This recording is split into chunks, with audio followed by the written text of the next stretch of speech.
The laughter started before the milk even hit the ground. The spring sun was bright and merciless above the small corral, where Eleanor Finch sat on a three-legged stool, her skirts tucked, her hand trembling against the cow's warm flank. The animal twitched, tail flicking, and before she could blink, the bucket tipped, spilling its pale contents into the dust. A ripple of snickering rolled across the fence line where three ranch hands leaned, their shadows long and careless. "Told you she'd scare the poor thing half to death," one called. Another added, "Maybe she ought to try teaching it manners with her fancy city voice." Eleanor felt her throat tighten, heat rushing to her cheeks. She bent to right the bucket, fighting the sting behind her eyes, when a different voice cut through the laughter. Steady, low, carrying calm like it had been born there. "That's enough." The sound silenced the men faster than a gunshot. They turned as a figure approached from the pasture, coat slung over his shoulder, sun catching on the sweat along his brow. He was tall and broad through the chest, his shirt unbuttoned at the collar, the muscles in his forearms working like quiet machinery beneath tanned skin. He moved with the easy strength of a man who'd lifted more fence posts than he'd spoken words. Eleanor looked up just as he stepped beside her and set his coat down over the fence rail. Without a word, he picked up the bucket, wiped the rim clean with a rag from his pocket, and crouched beside her. "Let's learn together," he said simply. The ranch hands shifted, embarrassed, their humor shrinking in the shadow of his tone. "Caleb, we were just leaving," he finished for them, and they did. The corral grew still again except for the sound of flies and the steady breathing of the cow. Eleanor stared at him, unsure whether to thank him or run. "You don't have to," she began, but he shook his head. "Nobody's born knowing," he said. "You hold her calm, she'll give calm back." His voice carried no pity, only patience. He guided her hand toward the teat, his rough fingers steadying hers without lingering. "Gentle pressure," he murmured, "like drawing a line in sand." The first stream of milk hit the bucket with a soft hiss, then another. She blinked, startled by her own success. He smiled, small, almost hidden, but enough to make the moment feel like sunlight breaking through cloud. "See? She ain't stubborn, just waiting to trust you." Eleanor exhaled, the tension leaving her shoulders. "I think I owe her an apology," she whispered. "She'll forgive you quicker than folks do," he said. When she glanced at him again, she noticed the scar that ran along his jawline, half hidden by stubble, and the quiet sadness behind his eyes. It wasn't loneliness exactly. It was the memory of it. "You're Caleb Ward," she said softly, recognizing the name. "You keep to yourself?" He shrugged. "Land keeps me busy." He stood, picking up his coat. "Try again tomorrow. Same time. Don't mind them fools. Laughter dies faster than good work." She watched him walk away across the field, his stride sure, his shoulders cutting clean against the sky. When he disappeared over the ridge, she looked back at the bucket. Half full. Not much, but enough. For the first time since her husband's death. The world didn't feel like it was closing in. It felt like it was quietly waiting for her to begin again. The morning smelled of damp earth and sunlight, the kind that makes a person believe the world might forgive yesterday. Eleanor arrived early, before the men stirred from their bunks, the bucket in one hand and determination in the other. The cow stood waiting, steam rising from her hide in the chill. Eleanor laid a palm along her flank, murmuring softly like Caleb had shown her. "It's just you and me, girl," she said. "Let's prove them wrong." The first pull went smooth, the second spilled. She sighed, but didn't curse this time. That was progress. A sound behind her made her glance up, Caleb stood by the fence, arms crossed, the same quiet half-smile ghosting his mouth. "Didn't figure you'd come back," he said.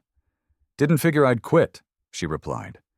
He climbed through the rail and crouched beside her, resting his elbows on his knees. The morning light glancing off the faint scar on his jaw. "Good," he said. "Quittin's for men who ain't met the right kind of trouble yet." She laughed softly, surprising herself. "You call this trouble?" "Best kind," he said. "Teaches you patience." They worked in silence for a while, the rhythm of their hands and the sound of milk hitting metal, the only proof that the moment was alive. A blue jay landed on the rail above them, cocking its head as if judging their form. Caleb tipped his hat toward it. "We've got critics already," he murmured, and she nearly laughed out loud. The sound startled the cow, who flicked her tail across Eleanor's arm, splattering milk on her sleeve. Caleb reached for a rag, dabbing the spot with calm precision. "You all right?" "I'm fine," she said, though her cheeks warmed at the kindness in the small gesture. "Reckon I've had worse days." "Then you're doing fine," he said. "Most folks can't laugh when life's messy." He straightened, walked to the gate, and leaned against it, watching her. "You keep at it long enough, the land starts talking back." "What's it say?" she asked, still working the rhythm he'd shown her. "Depends," he said, eyes squinting against the sun. "Sometimes it says stop. Sometimes it says stay." "And what does it tell you?" "Stay," he said quietly, almost to himself. She looked up at him then, the kind of look that lingers longer than it should, the kind that belongs to two people who have both been empty too long. "Why'd you help me?" she asked. "Because someone once helped me," he said, "and I didn't say thank you soon enough." He took the bucket when it was nearly full, carrying it with one hand as if it weighed nothing. "You'll want to strain it through cloth before you set it to cool," he said. "Might even taste like pride if you're lucky." She smiled. "I'll remember that." He paused before leaving. "You will," he said. "You don't seem like the forgettin' kind." When he was gone, Eleanor stayed by the cow, running her fingers through the animal's coarse hair. The laughter from yesterday was gone, replaced by the soft hush of wind through the grass. She realized then that kindness, when it came quiet, stayed louder than ridicule ever could. The bucket gleamed in the sunlight, half full, and she whispered to the empty corral, "We're getting there." Somewhere over the ridge, she thought she heard a hammer strike, Caleb fixing something, building something, and for the first time, she wondered if maybe he wasn't just teaching her how to work, but how to belong. By the time the sun reached its peak, the town already had its story. A widow and a rancher, milking cows together at dawn. Nothing sinful in it, but gossip didn't need sin, only sound. At the feed store, two men chuckled over it, calling her the cowhand bride. At the bakery, women lowered their voices, but not their eyebrows. The talk rode faster than the mail wagon, and by the week's end, everyone had an opinion about Eleanor Finch and the quiet man from the Ward Ranch. She heard it first at the well. "Early mornings, are they?" one woman said, filling her bucket too fast. "Guess cows ain't the only thing getting milked." The laughter that followed cut sharper than frost. Eleanor didn't answer, just finished her work and walked away. But her silence was fuel. The less she defended herself, the more the stories grew. That afternoon she brought her milk to market, chin high, though her hands shook. The crowd parted only slightly. She sold every jar, even as whispers chased her like flies. When she packed her empty crate, a shadow fell across the table. Caleb. "You didn't have to come into town," he said, voice low. "Could have sent for what you needed." "And let them think I'm hidin'?" she replied. "No, sir. I've hid enough in my life." He studied her a moment, eyes softening. You heard what they're saying? You mean about us? She said. Heard it. Don't matter. It does, he said quietly. Words can build fences thicker than wood. She looked at him then, not angry but tired. Then I'll climb 'em. I've done harder things. He almost smiled. Reckon you have. They walked side by side down the street, the crowd parting just enough for their steps to echo. Some faces turned away, others watched openly, hungry for proof that decency and scandal looked the same. Caleb stopped at the hitching post, tying his reins. You keep walking with me like that. They'll write new stories by sundown. Then let 'em write, she said. At least they'll remember we worked. He glanced at her then, that same faint scar catching the light. And for a heartbeat, something unspoken passed between them. Not love yet, but the kind of trust that builds the ground love stands on. When they reached her wagon, he lifted her crate into the back without asking. You'll need stronger wheels if you keep selling like this, he said. I'll fix it tomorrow. You don't owe me that. Don't owe, he said simply. Just do. She wanted to argue, but the steadiness in his tone left no room for pride. All right, she whispered. Tomorrow then. He touched the brim of his hat and turned to go. Behind him, the townspeople watched, their gossip turning to silence as the two figures moved apart, like daylight separating from shadow. That night, as Eleanor poured the last of the milk into a pan, she caught her reflection in the window. The same woman, but standing straighter now. The laughter of others had lost its bite. In its place was something steadier, like the slow heartbeat of the land she was learning to love. Outside, over the ridge, she saw a lantern flicker in the distance where Caleb's ranch lay. She smiled faintly, whispering to the empty room, Let 'em talk. They can't milk truth out of a lie.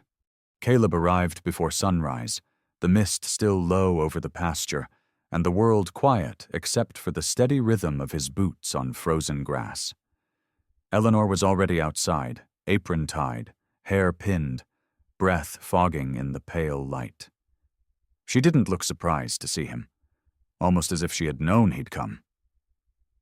You're early, she said, voice soft but steady. Best time for fixin' things, he replied, setting a toolbox on the wagon bed. The right wheel leaned awkwardly. A spoke cracked clean through. Without another word, he rolled up his sleeves, revealing forearms strong and scarred from work, veins raised beneath skin bronzed by years of sun. The sight wasn't vanity.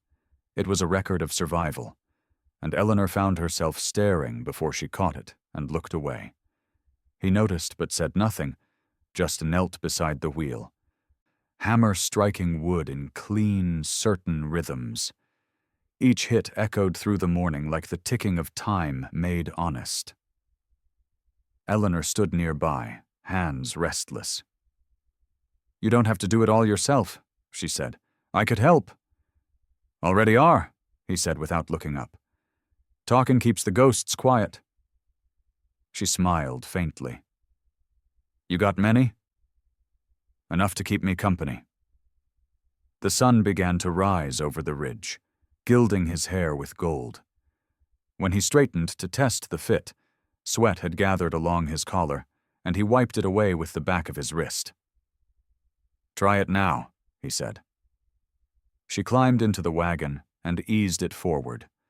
The wheel turned smooth, the creak gone. You made it better than before. Most things mend stronger after they break, he said, if someone's willing to fix them. Their eyes met then, hers uncertain, his unreadable, and the air shifted, the kind of silence that carries meaning too fragile to name. She looked down at her hands. They're still talking about us in town, she said. You care? Not like I used to, she answered. But it's strange, isn't it? How folks can't stand seeing anyone heal? Caleb nodded, leaning against the wagon rail. Healin' makes 'em look at their own wounds." She studied him, noticing the way his jaw tightened when he said it. "You lost someone," she said quietly. "Your wife?" He didn't answer right away, eyes fixed on the horizon. "2 winters ago. Fever took her before I could fetch help. Place went quiet after that. Guess I've been trying to fill the silence ever since." She stepped closer, not to comfort him, but to understand. "I'm sorry," she said. "Don't be," he murmured. "The land takes what it wants. Teaches you to hold the rest gentle." The words settled between them like dust in sunlight, soft, final, and strangely peaceful. "You ever get tired of holding gentle?" she asked. "Every day," he said, smiling without joy. "But I do it anyway." She nodded slowly, and for the first time since her husband's death, she felt something stir that wasn't sorrow, something like faith in people again. Caleb picked up his toolbox and started toward his horse. "You keep working that cow?" he asked. "Every morning." "Good," he said. "Don't let her win." "Which her?" she teased. "The cow or the town?" He chuckled, low and quiet. "Ain't much different some days."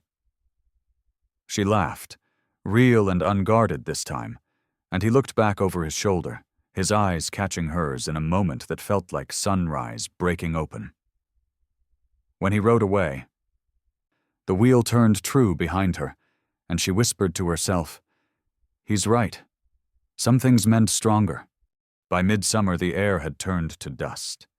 Each step across the yard rose in a small gray cloud that clung to boots and lungs alike, and even the cows had stopped complaining, their ribs showing beneath hides dulled by heat.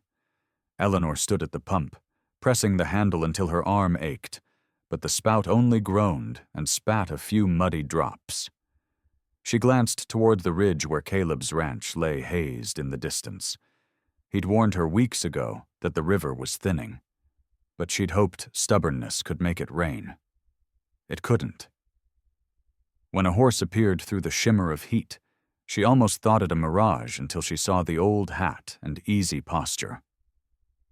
Caleb dismounted slow, tying his reins to the porch rail. "Pump's dry?" he asked, voice roughened by dust. "Almost," she said. "Been borrowing from the well near the schoolhouse, but they're guarding it now." He nodded, eyes scanning the brittle pasture. "Land's hurting. Folks'll be next." She looked down at her cracked hands. "I planted what I could, but it's all dying." "You kept it alive longer than most," he said. "That counts." He untied a water skin from his saddle, holding it out. "Take it. There's more where I came from." She hesitated. "You'll need it yourself." "Got enough. Besides, you've got mouths that answer to you." She took it finally, the leather warm from the sun, and drank slow, guilt and gratitude mixing on her tongue. "You shouldn't keep helping me," she whispered. "It gives them more to talk about." "Let 'em," he said. "Talk don't fill a bucket." He walked toward the fence, looking over the scorched grass. "If this keeps up, we'll have to move the herd east. There's shade near the creek bed." "I can help," she said quickly. "I can drive." He gave her a long look. "Ain't light work." "Neither is starting over," she said.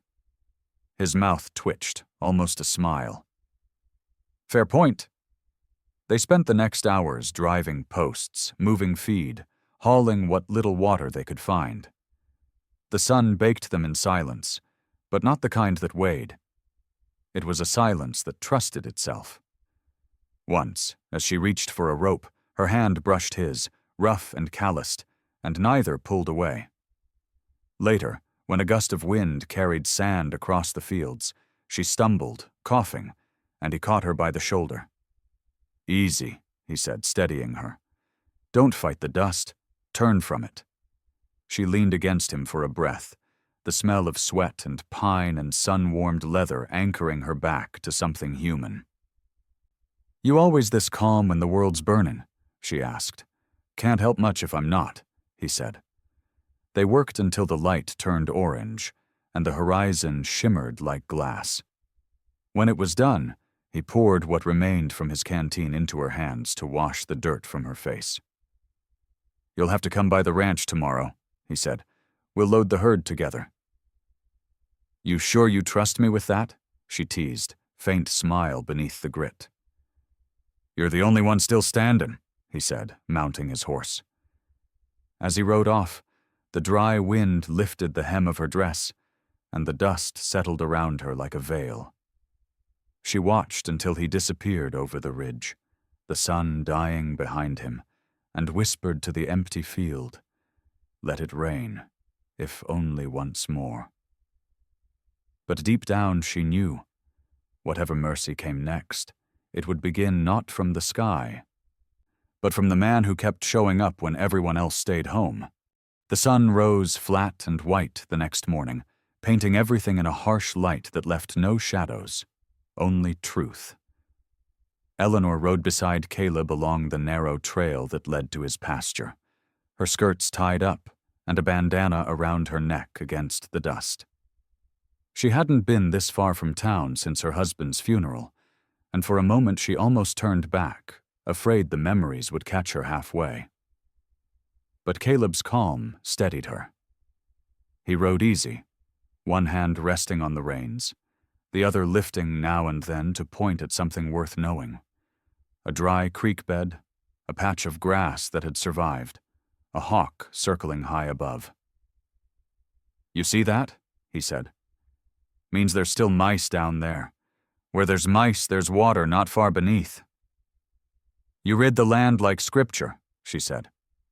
"Land's a better teacher," he replied. When they reached the pasture, the herd stirred in the heat, thin and restless. The air smelled of dust and animal musk. Caleb swung down, loosening the gate chain.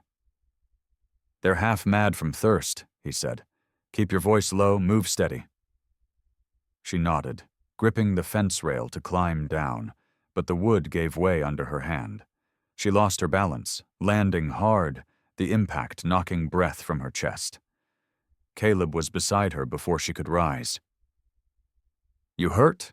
he asked. "Just pride," she managed. He offered his hand, rough and warm, pulling her up with care that felt steadier than strength alone.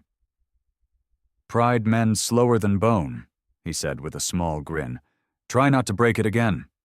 She laughed under her breath, the sound almost foreign now. Together they guided the cattle through the gate, Caleb on horseback, Eleanor walking with a stick to guide the slower ones. The work was brutal, but the rhythm of it, shouting, movement, the sound of hooves striking dry ground, gave her a strange peace. The world had narrowed to motion and trust. When the herd finally reached the edge of the ridge, the land opened wide below them, golden dust stretching for miles, and beyond it, the faint shimmer of the creek.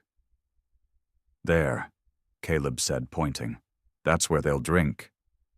She shaded her eyes, squinting at the long, glittering ribbon. "How'd you know it hadn't gone dry?" "Didn't," he said. "Just hoped." She turned toward him then, sweat streaking her temple, hair half loose from its pins, eyes alive with exhaustion and something deeper. "Hope's a dangerous thing." "So's livin' without it," he said. They stood in silence as the herd began to move again, slow and patient toward the promise of water. Down below, the sound of lowing echoed like a hymn. Caleb took off his hat, running a hand through his hair. "You did good today," he said. "Town ever tells you different? They can come drink from my trough?" "You'd fight a whole town for me?" she asked, smiling faintly. "Wouldn't need to," he said. "You already won." She looked away before he could see her eyes mist. For the first time since her husband died, the horizon didn't look empty. It looked open. When they reached the creek, the cattle plunged in, churning the shallow water into brown foam. Caleb filled his hands and poured it over his neck, then handed her a sip. "Tastes like life," he said. She drank, then met his gaze. "Or like grace." He didn't argue. The sun dipped lower, and the sky turned from gold to rose. Behind them, the dust settled on the trail they'd conquered together. Ahead of them, water whispered against stone, quiet and endless. By the week's end, the whole town had chosen sides. It began with a whisper at the general store. Eleanor Finch had moved her cows too close to Caleb Ward's line. By sundown, the story had twisted itself into something meaner. "She's living off him," someone said. "Ain't right for a widow to spend so much time at a man's ranch." The words carried farther than wind. When Eleanor rode into town for supplies the next morning, the air felt wrong, like a storm waiting to break. Folks turned away when she passed. At the milliner's shop, the clerk pretended not to hear her. By the time she reached the blacksmith's, 2 men were talking loud enough to make sure she could hear. "Some women find it easier to milk a man than a cow," one said, and laughter followed. Eleanor froze, knuckles white around the reins. Before she could speak, a voice cut through the noise, deep, calm, and dangerous. "That's enough." Caleb stood at the edge of the street, dust on his boots, jaw set hard as iron. The crowd went still. "You got something to say about her," he told the men. "Say it where I can hear it." They looked at each other, faces pale beneath the grime. "Ain't our fault folks talk," one muttered. "Then maybe learn to talk true," Caleb said. He stepped closer, and even the horses in the hitching rail seemed to hold their breath. "That woman works harder than half this town. You call it sin. I call it decency none of you earned." No one answered. The blacksmith cleared his throat, muttered something about weather, and disappeared inside. When the street finally moved again, it was slower, quieter. Eleanor stood there, unsure what to feel. Anger, gratitude, shame. They all tangled together until none made sense. Caleb turned to her, voice low. "Didn't mean to cause a scene?" "You didn't," she said softly. "You stopped one." "They'll talk more now," he warned. "Let 'em," she said. They were talking anyway. He studied her face, the strength behind her calm. "You shouldn't have to carry this." "I'm not," she said, glancing toward him. "You're helping me carry it." His jaw eased then, and something gentle passed between them, quieter than the gossip that had started it all. He walked her to her wagon, loaded her sack of feed without a word. Before she climbed up, she looked at him and said, "You didn't have to defend me." "Wasn't defendin'," he said. "Just tellin' the truth loud enough it'd stick." She smiled faintly. "Guess that's rarer than rain." "These days," he said. "It is." As she drove away, he watched the wagon disappear in the shimmer of heat, dust curling in its wake like smoke after battle. That night, back at her cabin, she found a small bundle hanging on her door. Fresh eggs, a loaf of bread, and a folded note in Caleb's hand. "Don't let their noise drown your work." She smiled at the words, tracing them with her thumb before setting the note on the windowsill beside the milk pail. The next morning, when she stepped outside, she saw something strange. Footprints leading from her gate to the well, and beside the pump, the bucket already full. The drought broke hearts before it broke the sky.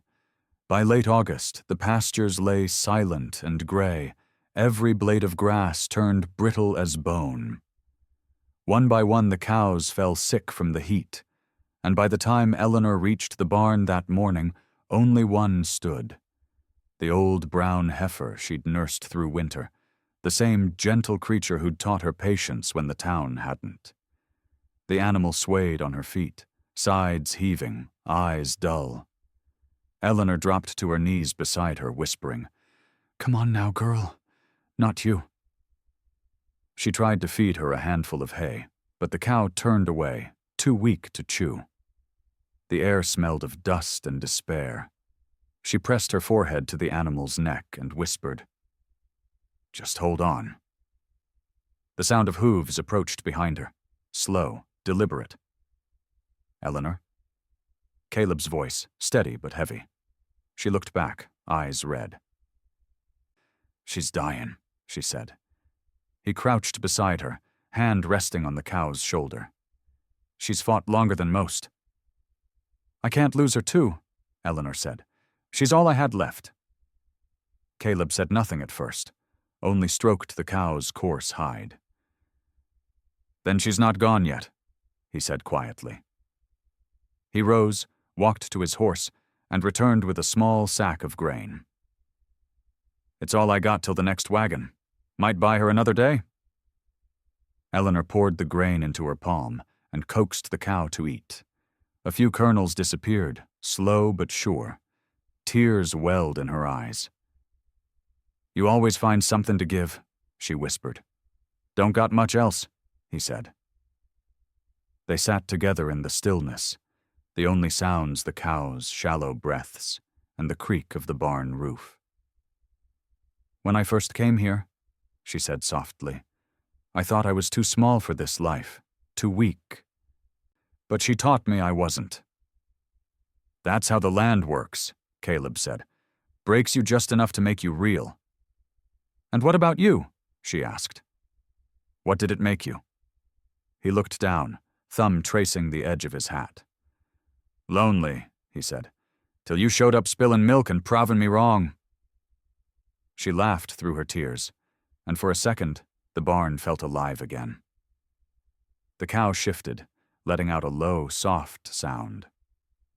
"She's still here," Eleanor said. "She's fighting." Caleb nodded. "So are you." The moment stretched, fragile and golden, like something sacred trying to stay. Then, as if on cue, thunder rolled far off, low and uncertain, but real. Eleanor froze, eyes lifting towards the barn door. Another rumble followed, closer this time. Caleb stood, stepping into the open yard, staring at the sky darkening at the edges. "You hear that?" she whispered behind him. He smiled, slow and sure. "Reckon that's your answer." A single drop of rain hit his sleeve, then another. By the time Eleanor stepped beside him, the clouds had opened, pouring down in heavy sheets. The dust turned to mud, the air to music. She laughed, head tilted back, arms open to the storm.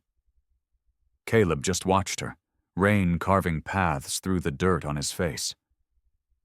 "Guess she held on long enough," he said. "We both did," she whispered. When he looked down, her hand was already in his. Not by accident, but by something older and truer than luck. Together they stood in the rain, the land finally breathing again. By dawn, the rain had turned the valley to mirrors, puddles catching the pale light like glass laid across the earth. The drought's dust was gone, washed into memory, and the air smelled new, like the world had decided to forgive itself. Eleanor stood at her door, shawl drawn tight, watching the mist lift from the fields. The cow had made it through the night, weak but breathing steady. Caleb had stayed till the rain softened, then left wordless, leaving only his coat on her porch rail. She ran her fingers over it now, the leather damp and warm from the storm. When she stepped outside, the mud clung to her boots. But she didn't mind. It was the kind of mess that meant life was returning. Down the road, voices carried, neighbors gathering half in awe, half ashamed. The rain had filled their wells and saved their crops, but it had also washed away their excuses. When Eleanor led her cow into the morning light, heads turned. Some smiled uncertainly, Others looked away. Mrs. Harding, who'd once mocked her at the well, approached hesitantly, her hands folded tight. "Seems you were right to wait on Grace," she said, eyes low. Eleanor shook her head. "Didn't wait," she answered. "Worked." A murmur went through the crowd, soft, almost respectful. Then someone else spoke. "We owe you, Miss Finch. The creek you cleared fed half our herd." Eleanor blinked. "I only followed the low ground." "And he followed you," the man said, nodding toward the ridge where Caleb now rode down, hat pulled low, horse splashed to the knees in mud. The sight silenced them all. He dismounted, walking toward her with that quiet certainty that made people listen before he even spoke. "You did what this town forgot," he said, voice steady. "You stayed kind when the world turned mean." The words hung in the damp air, heavier than thunder. Someone began to clap, softly, uncertain, and then more joined, until the sound rippled across the street like wind through wheat. Eleanor's cheeks flushed, not from pride, but from disbelief. She looked at Caleb, but he only nodded once, the ghost of a smile in his eyes. When the noise faded, he stepped closer. "You saved more than a cow," he said under his breath. "You gave him something to believe in again." She met his gaze, heart pounding in that slow, sure rhythm that had begun in the barn weeks ago. "So did you," she said. "You just did it quieter." He chuckled low. "Ain't that my way?" He offered his arm, not as a claim, but as a gesture of partnership. "Come on. We'll drive the herd home before the mud dries." She took it, the small touch meaning more than any word could. Together they walked down the street, past faces that had once judged but now softened, past the church bell beginning to ring for the first time in months. Behind them, the town that had mocked her began to move again, people carrying buckets to collect rainwater, men repairing fences, women sweeping porches. The land, like its people, had remembered how to begin again. When they reached the edge of the field, Caleb looked up at the clearing sky. "You ever think the Lord uses storms to remind us we're not in charge?" he asked.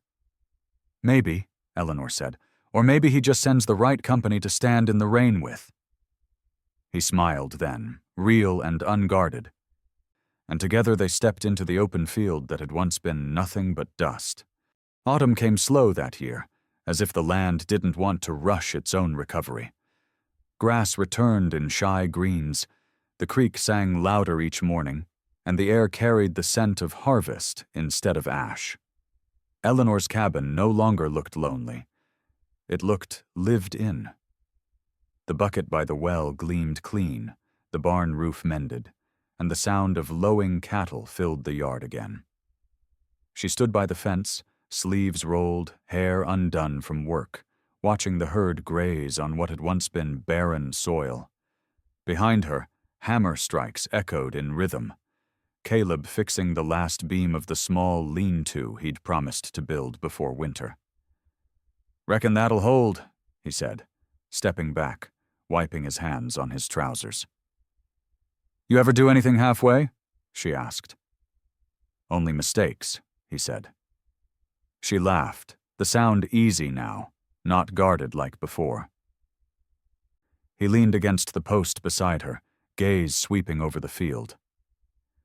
"Never thought I'd see this place green again." "Never thought I'd be the one helping it," she said.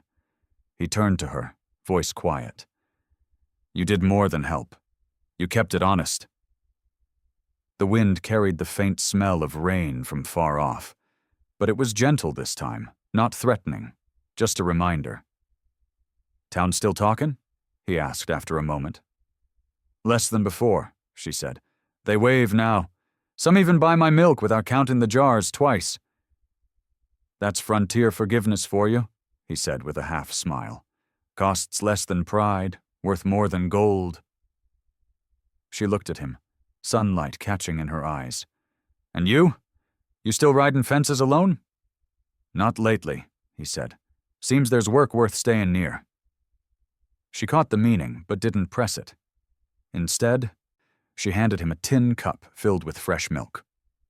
"Taste," she said. He did, slow, thoughtful. "You sure this came from the same cow that near kicked you to Kansas?" "Patience pays," she said, smiling. "Even for cows." "And folks," he added. They stood quiet a long while, the air thick with the peace that comes only after a long fight that ends right. Then Caleb reached into his pocket, pulled out a small piece of wood he'd been carving, rough but careful, a tiny bucket with a handle, smooth and simple. "For your windowsill," he said. "To remind you what got you here." She turned it over in her hand, the little symbol shining like a story finished. "You kept this?" "Watched you learn from the real one," he said. "Figured this one ought to stay where it belongs." Her voice softened. "You could have left long ago, Caleb." "Could have," he said. "Didn't want to." The silence that followed wasn't empty. It was full of everything they hadn't needed to say. He started toward his horse, but she called after him. "Caleb?" He turned. "You still think laughter dies faster than good work?" "Depends," he said, smiling. "Some laughter don't deserve to live at all." She laughed then, shaking her head. "Guess we both learned together after all." He nodded once, tipped his hat, and walked back toward the fading sun. She stood there watching until he disappeared over the ridge again, the same way he had that first day. But now the difference was simple. He wasn't leaving something behind. He was part of it. The wind shifted, carrying the sound of the herd, the creek, and the quiet rhythm of a life rebuilt. And for the first time since she'd arrived, Eleanor didn't whisper a prayer for what might come next. She simply breathed and knew what had stayed standing was enough. Please like, share, and subscribe to support more true-hearted stories on Echoes of the West. If you saw her standing there, cheeks red from laughter she didn't deserve, would you have helped her too? Tell us below.